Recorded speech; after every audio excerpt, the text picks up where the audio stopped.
The reason Elon Musk and SpaceX are investing so much in building the Starship is so that they can build the equivalent of the Union Pacific Railroad, but for space.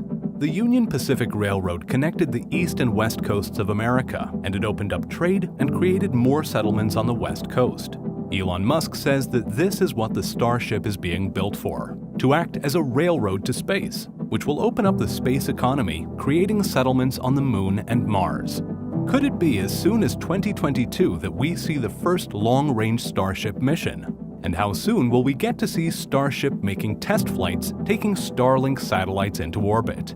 In this video, we take a close look at the Starship, looking at how much it is costing SpaceX to build, and we see its size and power. But more importantly, we will look at what it is capable of. Will it help build the new International Space Station? Or could it be a space station just by itself because of its large size? And what else will the Starship be able to carry into space?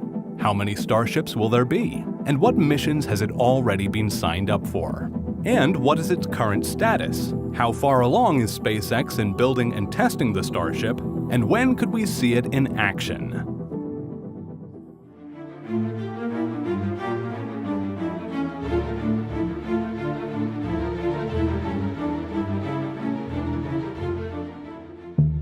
Let's take a quick look at the costs and then the different parts that make up the Starship. NASA invested $450 million per launch for the shuttle, while SpaceX's Falcon 9 cost between $50 and $62 million.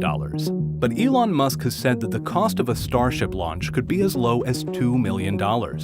The Starship is the first rocket system to be 100% reusable and built from the ground up by SpaceX engineers to be reused 1,000 times. It will be able to land itself back on a landing pad, be rapidly reused like how a plane is able to land, refuel, load up, and fly again, and can be refueled while out in orbit. Elon Musk wants to be building 100 Starships a year. And all of this brings down the cost and investment of launching the rocket, allowing for more cargo and people to be transported into space. Musk has said that the investment to test, research, and develop the whole Starship project will cost close to $2 or $3 billion. Let's quickly break down the different parts of the rocket.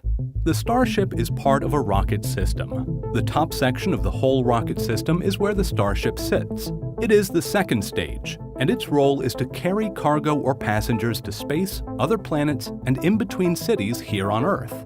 There are two configurations, one for crewed missions and one for cargo, just like airplanes. The bottom part of the rocket system, or the first stage, is what powers the whole system for the first part of the launch. It is called the Super Heavy Booster, and it is made up of rockets and a large fuel tank which holds over twice the amount of propellant as the Starship that is on top. The Super Heavy Booster shoots the whole rocket into orbit, before disconnecting and landing back on Earth, while the Starship continues its journey with its own smaller fuel tank and rockets. For Starship's longer journeys, such as going to the Moon or Mars, the Super Heavy Booster will return to Earth and be refueled. Another Starship without windows will be placed on top and act as another tanker. This will then go into orbit and be full of nothing but fuel and then refuel the first Starship, giving it enough fuel to make its long journey, just like a fighter plane that refuels in the air from a large tanker plane. Refueling in orbit allows the Starship to transport a larger payload of up to 100 tons all the way to Mars. The Starship will be able to help build space settlements and space stations. This is because of its power and size.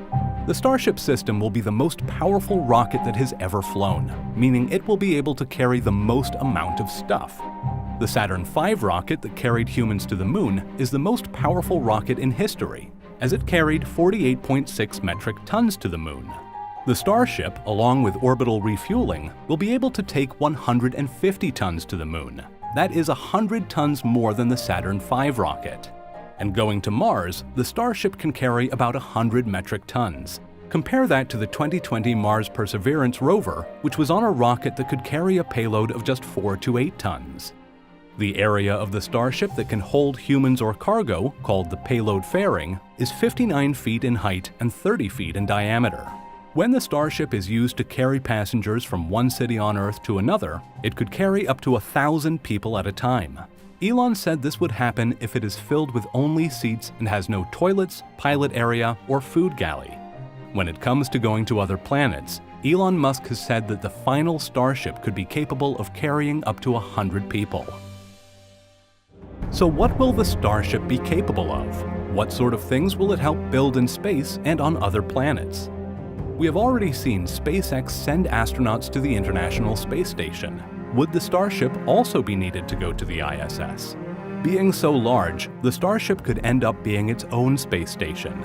SpaceX has proposed using the Starship for transporting demonstration spacecrafts that would be attached or integrated with the Starship and would carry out experiments and missions and then return to Earth.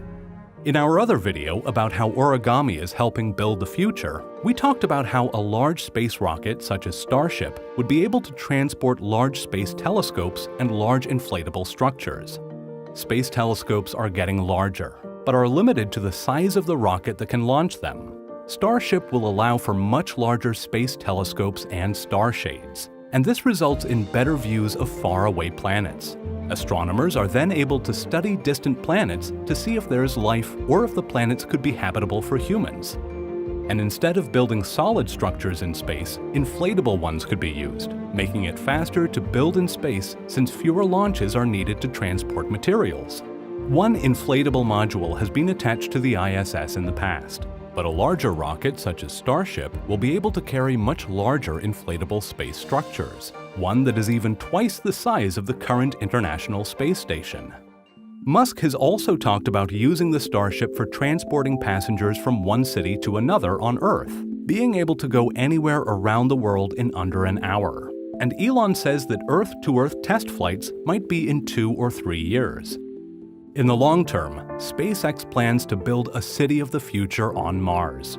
Elon tweeted that 1,000 Starships will be needed, as this will allow for 1 million tons to be transported to Mars over 20 years. As the orbits of Earth and Mars only align every 2 years, this could mean that a large number of Starships will be leaving Earth's orbit together every 2 years. In the short term, the goal is to use Starship for an unmanned mission to Mars in 2022 and a passenger mission in 2024. But before this Mars city happens, a moon base would be built first. Here are some of the first major missions a Starship could undertake. When it comes to launching Starlink satellites, SpaceX can fit 60 into a Falcon 9 launch. With a Starship, they will be able to fit 400 according to SpaceX's COO and president Gwynne Shotwell.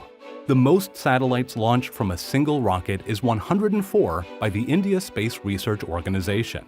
Starlink launches would be a low-risk way of doing many test flights, and a way for SpaceX to earn money before Starship is used for passenger missions. There is the goal to start building a permanent base on the Moon, and spaceships are needed to transport the building blocks. NASA has a program called Artemis, with the goal of returning humans to the Moon by 2024. There will be a station called Gateway that will orbit around the Moon much like how the ISS orbits around Earth, and rocket ships are needed to shuttle astronauts between the Gateway and the Moon's surface multiple times. NASA has chosen 3 companies to develop this rocket ship shuttle. SpaceX is one of the companies that received funding from NASA in April 2020 to further develop their lunar landing system. A version of Starship called the Starship Human Landing System is designed to stay working on the Moon, transporting astronauts back and forth to the Gateway. And because it will stay on the Moon, this version of Starship will not have a heat shield or air brakes, which are normally used for coming back to Earth. The first private lunar mission, called Dear Moon, is looking to launch as soon as 2023, and it will take artists, sculptors, and architects and fly them around the Moon. They will be able to come back and use their experience to create new works here on Earth. But that's not all. Elon Musk has tweeted about the next-gen Starship that will be 18 meters in diameter, which is twice in diameter of the current 9-meter Starship. An 18-meter Starship would have about 4 times the internal space as the already large 9-meter Starship. What would such a large rocket be able to transport into space? With all this talk about what the Starship will be able to do and achieve, the question right now is how far along is SpaceX in building it? The first test flight was in April 2019, and a total of 5 test flights have been completed. 3 of the most recent prototypes and test flights have reached up to 150 meters, while the next prototype, which is looking to launch later in 2020, is aiming to reach 20 kilometers. Elon Musk has said that the first orbital tests and cargo flight will probably happen in 2021.